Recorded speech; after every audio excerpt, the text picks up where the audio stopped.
ourselves, this month is our month of divine victory. When we laid the foundation 2 weeks ago, we said divine victory is talking about victory that is engineered, directed, and executed by the Lord. Engineered, directed, and executed by the Lord. We went further to say divine victory is a victory that has the marks and characteristics that makes the whole world know clearly that it was God who fought for us and gave us victory. When people expected that they would just swallow you up, God made a way of escape. I see God making a way of escape for us all through the month in the name of Jesus Christ. Those that were here last week, the man that brought the word told us that every battle comes as a stepping stone to your next level. I don't know the type of battle that you may be fighting. Take it as a stepping stone to your greatness.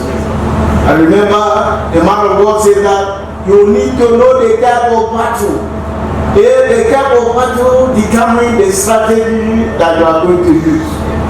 As you recall, the man said that you need to know the weapons to use. You need to know the weapons to use. One of the scriptures he read was Ephesians chapter 6 verse 12. Ephesians 6 verse 12, studio can do that for us so that all of us can see. For we wrestle not against flesh and blood, but against principalities, against powers, against rulers of darkness. When you are fighting against this set of people, it's not a matter of God, it's not a matter of magic. But eventually there is the other side of people here, you understand? You understand what I'm talking about? It's not a function of magic, sir. And we are fighting against spiritual wickedness in high places. That is the people we are fighting against. So you need to know the strategy to use.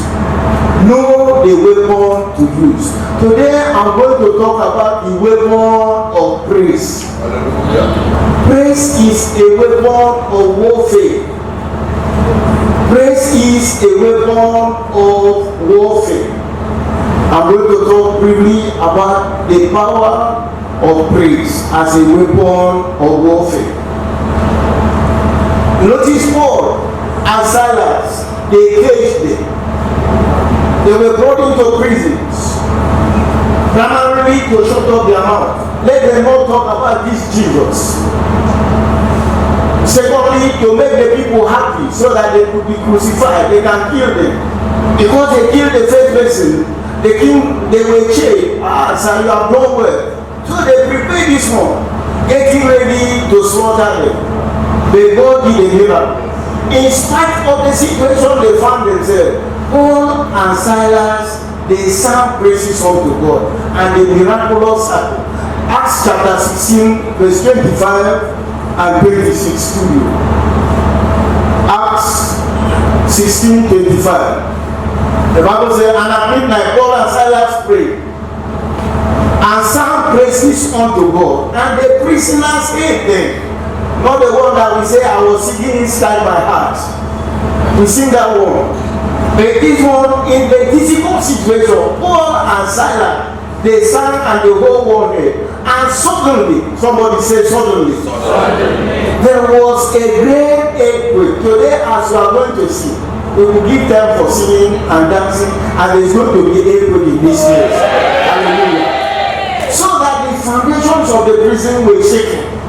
Whatsoever prison it may be, today the foundation of the prison shall be shaken. And immediately all the doors will open. Therefore today I declare that all the doors locking your blessing, locking your prosperity, locking your greatness shall be opened by force in the mighty name of Jesus. And every one bands will loose Whatsoever has tied you down shall be loosened in the mighty name of Jesus Christ. Some of us would have been up there on the ladder. They may be because of the evil covenants in our family. There are some families that once you reach 45, you better make arrangements for your exits. There are some families like that. Once they reach 45, you must die. And there are some families that nobody can reach a certain level. That's why if you check in this world, there are so many people who are what I would call first generation graduates. First generation. Because in their family, anybody that wants to go to school, either once you graduate, you die, or something happens. Evil covenant. Every evil covenant today, as we sing praises unto God, they shall be totally destroyed in the mighty name of Jesus. I love the man called King Jehoshaphat, 2 Chronicles chapter 20. A long passage to read. Once you reach home, please try and go through the passage. It's very interesting story. Surrounded by 3 major nations. The objective was to wipe away Judah. The objective was to humiliate King Jehoshaphat. The objective was to take over the land. I believe those were the objectives. Now the 3 nations. 2 Chronicles chapter 20. The 3 nations. And it came to pass after all that the children of Moab, the 3 nations, Moab, the children of Ammon, and with them others beside Ammonites came against Jehoshaphat to battle. They gang up, came together for the sake of King Jehoshaphat. That's why today I stand on the authority of the Holy Spirit and declare whatsoever be their gang up against you, they shall surely fall in the name of Jesus Christ. They gang up against Jehoshaphat. The thanks be to God. God sent a prophet, and the prophecy came forth, and the people were destroyed. God is going to cause great confusion in the camp of our enemies in the mighty name of Jesus. And they are going to fight among themselves, to destroy themselves, to kill themselves in the name of Jesus. Sometimes they are coming as if the objective is to destroy you, not knowing that God is bringing you wealth. God is, because that battle is not yours. The Bible says the battle is not yours, says the Lord. Stand still and see the salvation of the Lord. Your duty is to stand and pick the sword. Somebody is speaking for you tonight in the mighty name of Jesus. From that passage, 4 things happen. 5 things happen. Number 1, the enemies were totally defeated. That's why I know that your enemies will be defeated.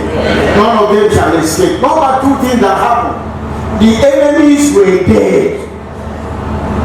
I think it was in this place I said, some of you that specializes in praying, Lord, forgive my enemies.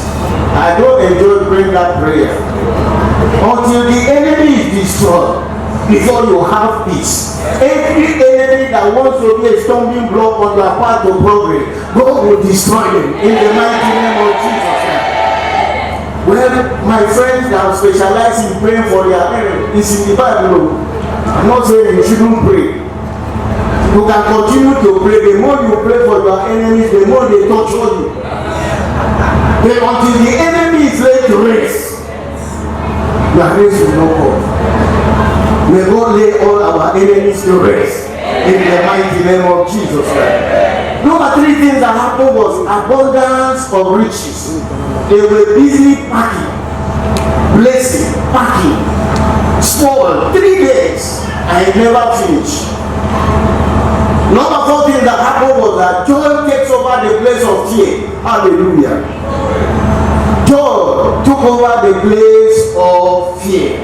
You notice when the enemy surrounded the 3 nations, big names, Moab, Mazeh, Ammon, the big names in war, they surrounded the whole city was afraid, beginning from the king.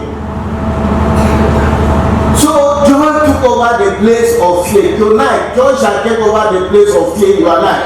In the mighty name of Jesus.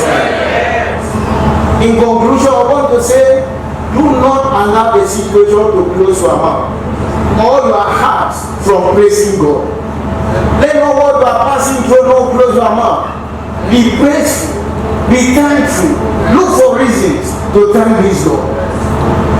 Let somebody say with me, my Father, my Father. My Father, my Father. Heal me. Heal me. And restore my heart. And restore my heart. In this end of the year. In this end of the year. I shall not be found in the hospital. I shall not be found in the hospital. And I shall not be found in the mortuary. And I shall not be found in the mortuary. Let's our prayer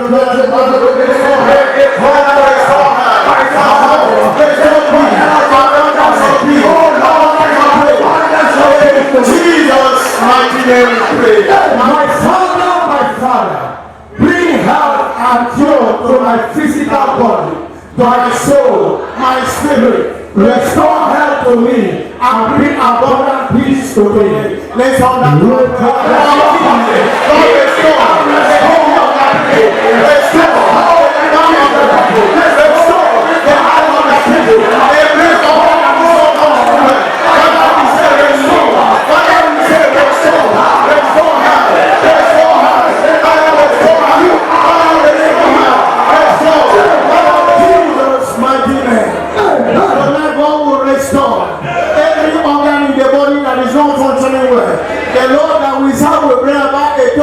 restoration.